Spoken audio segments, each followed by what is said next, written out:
नमस्कार, मैं हूं पूजा राठौर शर्मा और आप देख रहे हैं संजीवनी, एक ऐसा शो जहां हर रोज होती है आपकी सेहत की बात डॉक्टर प्रताप चौहान के साथ। आजकल हम जितने एडवांस होते जा रहे हैं, बीमारियां भी उतनी ही एडवांस और एग्रेसिव होती जा रही हैं। ऐसे में कोई भी तकलीफ हो तो बिना एंटीबायोटिक दवाओं के ठीक हो ही नहीं पाती। लेकिन हम लोग भी कई बार बिना डॉक्टर से कंसल्ट किए खुद ही पुराना प्रिस्क्रिप्शन देखकर एंटीबायोटिक दवाएं खा लेते हैं। ऐसे में इन दवाओं का बढ़ता चलन हमारे शरीर के लिए कितना खतरनाक और इससे बचने का जीवा मंत्र क्या है, आइए जानते हैं डॉक्टर चौहान से। एंटीबायोटिक्स मेडिसिन खा रहे हैं तो रहें सावधान, जरा सी लापरवाही से हो सकता है भारी नुकसान। मेरे साथ जरूर देखिए संजीवनी। डॉक्टर प्रताप चौहान, बहुत बहुत स्वागत है आपका। शुक्रिया जी। तो पहला प्रश्न मेरा ये, एंटीबायोटिक आखिर इन दवाओं का ज्यादा से ज्यादा सेवन हमारे शरीर के लिए कितना खतरनाक साबित हो सकता है? देखिए, बहुत अच्छा विषय लिया है और जैसे आपने कहा, बहुत सारे लोग हैं जो अपनी मर्जी से ही जो है प्रिस्क्रिप्शन जो पुराना या ऐसे ही अपने मन से मेडिकल स्टोर से जाके दवाइयाँ लेते हैं। किसी भी रोग में आपको ऐसा नहीं करना। इवन आयुर्वेदिक मेडिसिन भी आपको नहीं लेनी चाहिए। कई बार लोग सोचते हैं आयुर्वेदिक दवाइयाँ तो कोई इनका नुकसान नहीं है, इनको खा लेते हैं। ऐसा नहीं करना है। कभी भी आपको कोई भी मेडिसिन लेनी है, आयुर्वेदिक लेनी है, होम्योपैथिक लेनी है, एलोपैथिक लेनी है, हमेशा डॉक्टर से परामर्श लेना चाहिए, क्योंकि उसके एक्सपर्ट डॉक्टर हैं। वो आपको बताएंगे आपकी कंडीशन के अनुसार कौन सी दवाई आपको सूट करती है। एंटीबायोटिक्स जो कि आम तौर पर बैक्टीरियल इन्फेक्शन के लिए हम लोग यूज़ करते हैं, मतलब जो पेशेंट्स को दी जाती है तो वो बैक्टीरियल इन्फेक्शन के लिए दी जाती है। तो आपको जब इन्फेक्शन होता है तो आपने देखा होगा उसमें एक एंटीबायोटिक लोग डॉक्टर लोग आपको प्रेस्क्राइब करते हैं। सबसे पहले तो मैं यही कहना चाहता हूँ कि यदि शरीर में आपको किसी प्रकार का कोई भी रोग हो, पहले उसके रूट कॉज को आपको समझना चाहिए।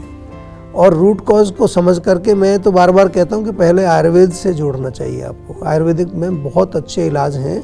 इवन आपको फीवर होता है, खांसी जुकाम होता है, कोई भी एक्यूट प्रॉब्लम होती है, तुरंत एंटीबायोटिक लेने की कोई ज़रूरत नहीं है, क्योंकि अपनी मर्जी से तो बिल्कुल ही नहीं लेनी है।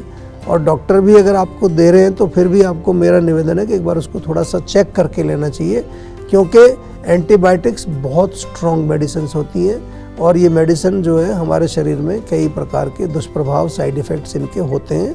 हम लोग सब जानते हैं, डॉक्टर भी आपको बताएंगे ये बातें। तो एंटीबायोटिक्स लेने पर आमतौर पर क्या होता है कि साइड इफ़ेक्ट कई लोगों को होते हैं। नौसिया होता है, डायरिया होता है, कभी कभी कॉन्स्टिपेशन हो जाती है, इंडाइजेशन होगा, जलन होगी पेट में, हाइपर एसिडिटी, गैस फॉर्मेशन, खाना जो है खाने की इच्छा नहीं होती, और इसके जैसी और कई समस्याएं इसके कारण आपको हो सकती हैं। तो मेरा निवेदन है कि आपको जो है इस आदत से बचना है कि कुछ छोटा मोटा बीमार हुआ तुरंत से जो है एकदम अपनी मर्जी से जाके एंटीबायोटिक आपने खाया, ये बहुत खतरनाक आपके लिए हो सकता है। आगे चल के आपको एंटीबायोटिक आपके ऊपर काम ही करना बंद कर देंगी, और ऐसी स्थिति ऑलरेडी आ चुकी है।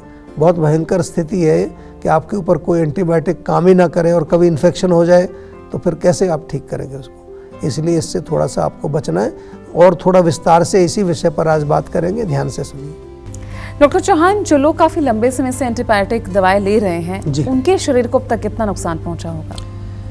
देखिए, ये तो बड़ा अच्छा प्रश्न आपने पूछा है और इसी पर हम बात कर रहे हैं, क्योंकि बार बार ये बहुत अधिक मात्रा में अगर आप एंटीबायोटिक्स का सेवन करते हैं, यानी कि ओवर यूज़ करते हैं या फ्रीक्वेंट उससे यूज़ करते हैं, तो क्या होता है, जो बैक्टीरिया है वो एंटीबायोटिक रेजिस्टेंट हो जाता है। बैक्टीरिया भी तो स्मार्ट है ना, हम लोग जितने स्मार्ट हैं उससे डबल स्मार्ट वो है। आपने सुना होगा कई बार वो एक वेरिएंट आता है, फिर दूसरा आता है, चेंज करते रहते हैं, अपनी शेप चेंज कर लेते हैं। तो इसके कारण क्या होगा कि उस बैक्टीरिया पर वो एंटीबायोटिक आपके काम ही नहीं करेगी, क्योंकि उसने ऑलरेडी बहुत ज़्यादा उसको झेल लिया है, वो उसके अंदर एक इम्यूनिटी बन गई है उसको झेलने की।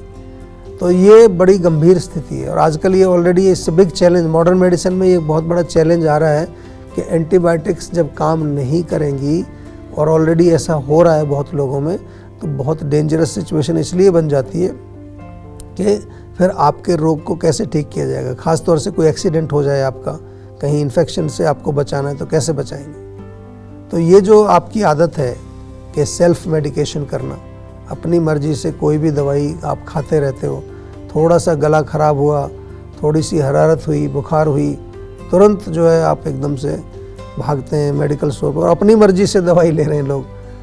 पिछली बार डॉक्टर ने कुछ बताया होगा वही अगली बार भी ले लेंगे। तो मेरा सजेशन आप सभी को ये है कि अगर आपको ये रेजिस्टेंस की प्रॉब्लम जो है, एंटीबायोटिक रेजिस्टेंस की, इससे बचना है तो आयुर्वेद से जुड़ना चाहिए आपको। आयुर्वेद फर्स्ट हम बार बार कहते हैं। नेचुरल हर्ब्स या आयुर्वेदिक जो मेडिसिन्स हैं वो लेनी चाहिए, नहीं तो फिर आप एंटीबायोटिक रेजिस्टेंट यानी कि एंटीबायोटिक आपके ऊपर काम ही नहीं करेंगी। और सबसे ज़्यादा नुकसान ये एंटीबायोटिक हमारे गट को करती हैं। गट का नाम सुना है ना आपने, जो गट माइक्रोबायोम हमारा होता है, जो हमारे अंदर गुड बैक्टीरिया होता है हमारे गट के अंदर, उसको नष्ट करती हैं। एंटीबायोटिक मतलब उसको ख़त्म कर देती हैं, और वो जब ख़त्म होगा तो उसके कारण बहुत सारी समस्याएं होती हैं। आजकल तो हम ये भी सुनने में आ रहा है आप लोग कि गट से ही सारी बीमारियां शुरू होती हैं। आयुर्वेद में तो हम पहले से ही कहते हैं। इसके अलावा लिवर पर भी असर आता है, किडनी पर असर आता है, इन सभी चीज़ों को नुकसान पहुंचता है। तो आप जो है अगर अच्छा स्वास्थ्य अपना रखना चाहते हैं तो आयुर्वेद से जुड़ो, और जब भी कोई रोग हो तो पहले आयुर्वेदिक दवाई आपको लेनी चाहिए। और इस बीच हमारे साथ संजीवनी दर्शक जुड़ गए हैं। सूरज हैं शिमला से।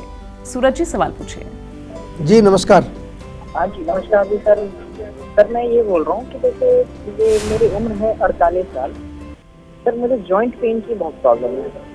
अच्छा, कब से हो रहा है जॉइंट पेन? सर ये मुझे 2 साल से है सर। 2 साल से। तो अभी इलाज क्या करते हैं? सर ये कुछ इलाज तो नहीं करता हूँ, ऐसे वॉकिंग और ये वॉकिंग ही कर पाता हूँ। हाँ जी हाँ जी। देखिए 2 साल से आपको रोग है और इलाज कुछ कर नहीं रहे हैं, तो वही आज उसी के बारे में भी थोड़ा टॉपिक भी हमारा उसी तरह का है। आमतौर पर क्या होता है कि जब ज़्यादा दर्द होता है कोई पेन की दवाई ले लेते हैं, दर्द की दवाई। कभी कभार जो है कुछ ज़्यादा हुआ और तो थोड़ा दिन कुछ कोर्स ले लिया, एंटीबायोटिक वगैरह लोग ले लेते हैं, या फिर आजकल कई तरह के ऑयल मिल रहे हैं, आयुर्वेदिक तेल भी काफ़ी आजकल मिलते हैं, आयुर्वेदिक तेल लगा लेते हैं। लेकिन मेरा आपसे ये एक ही बार मैं आपको ये बात समझाता हूँ कि जब भी शरीर में कहीं पर भी रोग हो आपको, चाहे वो दर्दों का रोग है या कोई और रोग है, सबसे पहले देखो कि रोग शरीर में आया क्यों है, क्या वजह है उसकी, कौन से दोष का प्रकोप हुआ है, वात का प्रकोप हुआ है या आम जम गया है वहाँ पर, या चैनल्स में ब्लॉकेज हुई है, या कोई और इन्फ्लेमेशन किसी तरह की हो गई है वहाँ पर, और उसके अनुसार फिर आपको दवाई लेनी। ऐसे नहीं कि हर रोग को एक ही तरह से आपको ट्रीट करना है। आयुर्वेद में हमारे यहाँ इस तरह से नहीं है, पर्सनलाइज्ड मेडिसिन है। आपसे मेरा निवेदन है कि एक तो इसको प्रॉपरली समझ करके उसका उपचार कराएं। ऐसे मैं आपको एक छोटा सा नुस्खा बता रहा हूँ, नेचुरल है, बहुत बढ़िया काम करता है। सौंठ, मेथी और हल्दी, ये तीनों चीज़ें आपके रसोई में मिलेंगी। बराबर मात्रा में पाउडर फॉर्म में मिक्सचर बना लीजिए इनका, और इस मिक्सचर में से एक चम्मच सुबह शाम हल्का सा गुनगुना पानी उसके साथ आपको ये लेना है। इससे क्या है कि अंदर दोषों का पाचन होगा, आम का पाचन होगा, थोड़ा सा इन्फ्लेमेशन होगा, उसमें कमी आएगी, वात का शमन होगा। तो इस तरह से हम इलाज करते हैं आयुर्वेद में, जड़ को पकड़ करके उसके लिए दवाइयाँ देते हैं। तो आपसे मेरा निवेदन है कि आप भी जो है थोड़ा आयुर्वेद से जुड़ करके अपने रोग को आयुर्वेदिक तरीके से ठीक करें। डॉक्टर चौहान, जो लोग एंटीबायोटिक्स का सेवन कर रहे हैं और लंबे समय से कर रहे हैं, अब ऐसे में वो क्या कुछ कर सकते हैं? क्या ऐसा खान पान में बदलाव करें कि इन एंटीबायोटिक्स का असर उनके शरीर पर कम हो जाए, नुकसान कम हो? डेफिनेटली देखिए बहुत कुछ किया जा सकता है, नेचर में बहुत सारी चीज़ें दी हैं।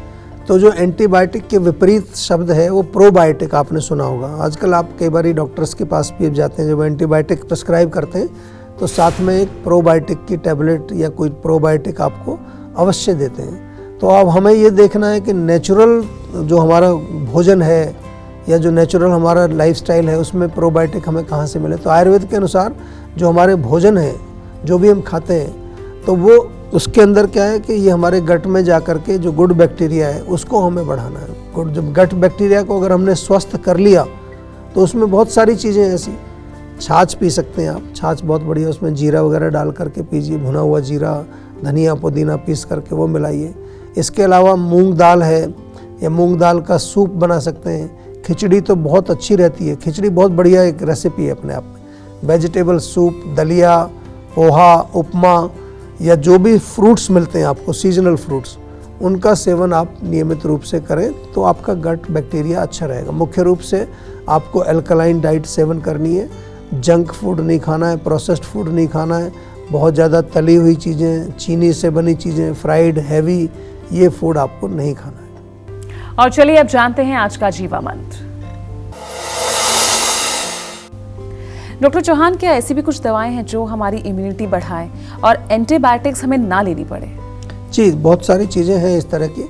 आयुर्वेद में बहुत जड़ी बूटियाँ भी हैं, जैसे गिलोय का नाम आपने सुना होगा, आजकल बहुत पॉपुलर है। तुलसी आपके घर घर में अगर होती थी पहले, तो उसका पर्पज़ एक ये भी था कि उसके जो फ्रेगरेंस है उसी से काफ़ी बैक्टीरिया नष्ट होते हैं, और उसका सेवन करना। नीम में तो बहुत सारी रिसर्च हुई है, हल्दी है, लहसुन में भी है, दालचीनी का प्रयोग कर सकते हैं। आपके रसोई में अगर लौंग है, अदरक है, ये सभी का प्रयोग आज न केवल भारत में, पूरे विश्व में इनका प्रयोग हो रहा है।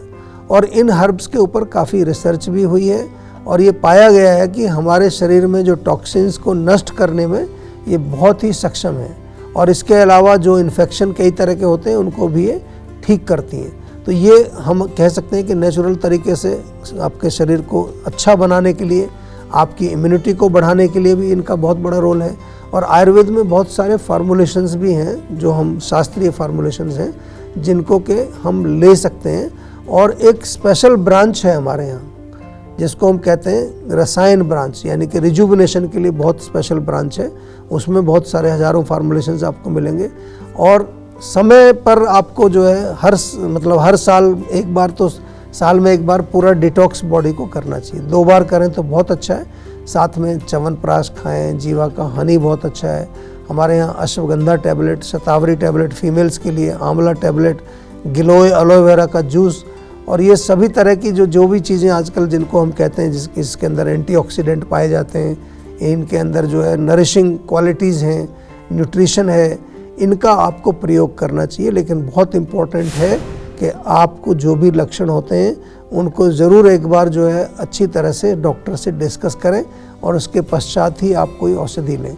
हमारा जो सेहत का नंबर है वो आपके फ़ोन में अगर सेव नहीं है तो उसको सेव कर लीजिए। और ख़ास तौर से जो छोटे बच्चे हैं, मेरा सभी से निवेदन है, उनको बार बार अंग्रेजी दवाइयाँ तुरंत मत दिलाइए। बच्चों के लिए बहुत अच्छे उपचार जीवा में है। अगर आपके छोटे बच्चे हैं जिनको बार बार प्रॉब्लम होती है, तो डेफिनेटली आप हमारे यहाँ संपर्क कर सकते हैं। हमारी क्लिनिक्स हैं पूरे भारतवर्ष में, वहाँ आप जा कर के उनको जो है दिखा सकते हैं, या ऑनलाइन जो है हमारा जो फ़ोन नंबर के माध्यम से भी वीडियो कंसल्टेशन आप बुक कर सकते हैं। तो टेंशन लेने से सेहत नहीं बनेगी, सेहत बनानी है तो सेहत का नंबर मिलाना होगा, जो है 0129404004, और डॉक्टर चौहान की टीम के डॉक्टर से बात करके गुड हेल्थ पाएं। मैदे के नुकसान और इसके हेल्दी ऑल्टरनेटिव्स जानिए सेहत की संजीवनी में। लेकिन इस छोटे से ब्रेक के बाद, क्योंकि ब्रेक के बाद भी जारी रहेगी सेहत की बात डॉक्टर प्रताप चौहान के साथ।